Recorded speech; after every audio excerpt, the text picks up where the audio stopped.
The term moral courage I got actually from taking my kids to see the movie Little Women when it was used in reference to the Transcendentalists. And I've always found it, I like the term, and I didn't realize it because I'm ignorant, I didn't realize it also had philosophical connotations. But even in the Emerson and Thoreau way of thinking about it, it's just this idea that we are fundamentally moral creatures, and if for no other reason than we know that we're here.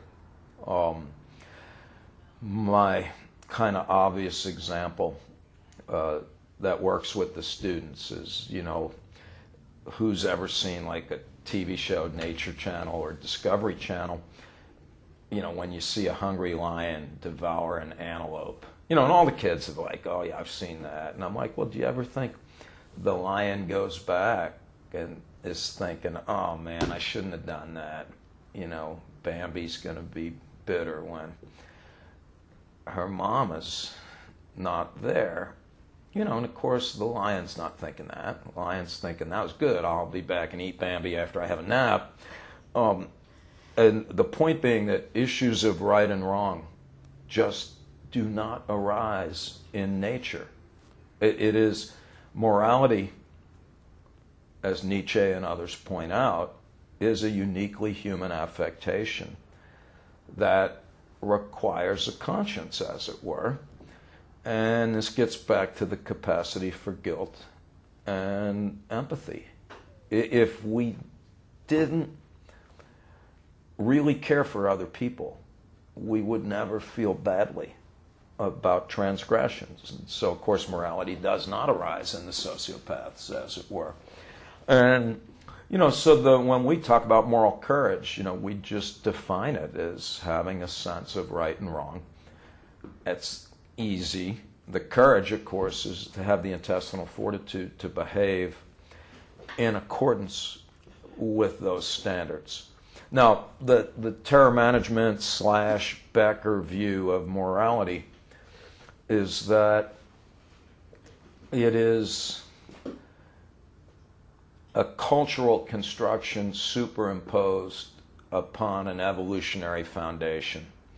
To be less obtuse, and note that if Jeff and Tom and I were all here, we wouldn't necessarily agree about this one. I am persuaded by the evolutionary arguments. Who's the guy? There's a couple of them. The Moral Animal, Richard Wright, Mark Hauser, Jonathan Haidt. A lot of these people write about morality as an extrapolation of animal behavior in groups, where just there had to be ways to regulate the activity of unrelated individuals in large groups in order to make cooperation possible. And so some people say, David Sloan Wilson is amongst them in his the musings about religion, Durkheim, the dead sociologist.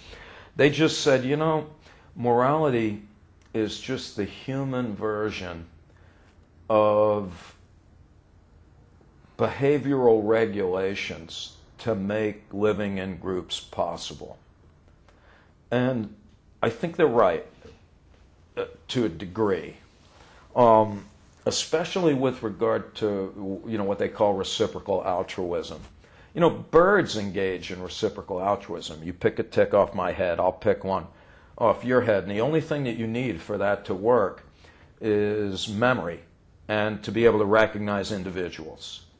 And bats do it, the fish do it. But in humans, it really helps if there's a God who will kick your ass if you don't do the right thing. Because that means that any temptation to transgress is mitigated by the prospect of God in heaven's knowing and punishing you accordingly.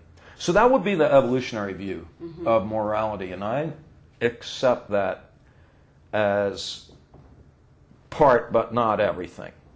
Because above and beyond that, if that were true, then there'd probably be very few moral precepts, and they would be universal across cultures. And we know that that's not true. In fact, that's so not true, because anything that you say is good in one culture, I could probably give you another where they'll kill you if you do exactly the same thing. So there's where the terror management part comes in, which is that to a certain extent, moral principles have cultural malleability and are also subject to existential concerns. And so in all of our experiments, when people are reminded of their mortality, they are more hostile and punitive to moral transgressors, and they're more benevolent and prone to reward people who do the right thing. And it's on those grounds that we say that there's an existential dimension to moral activity. But what makes me just wary of my own account is that leaves out the role of the individual, in a sense. Because I'm also persuaded, Thoreau in Civil Disobedience talks about why should my moral conduct be solely determined by the precepts of my peers when I was given a conscience of my own? Why should I not use it?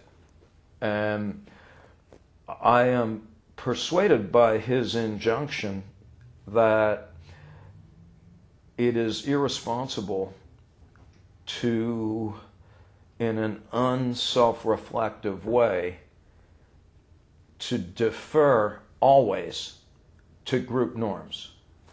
And that there are times when our own gut feelings ought override culturally constructed imperatives, and that historically at least that's when people are at their best. That's the only way to explain when so-called ordinary people do extraordinary things.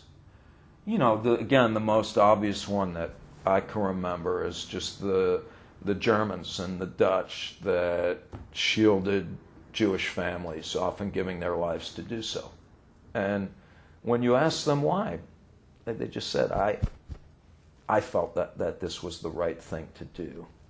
And I guess my point is, I think that's important, and I don't see terror management theory having anything to say about that. This gets back to what I said earlier. I think theories are important, but it's ill-advised to take them so seriously as to hope that they can explain everything.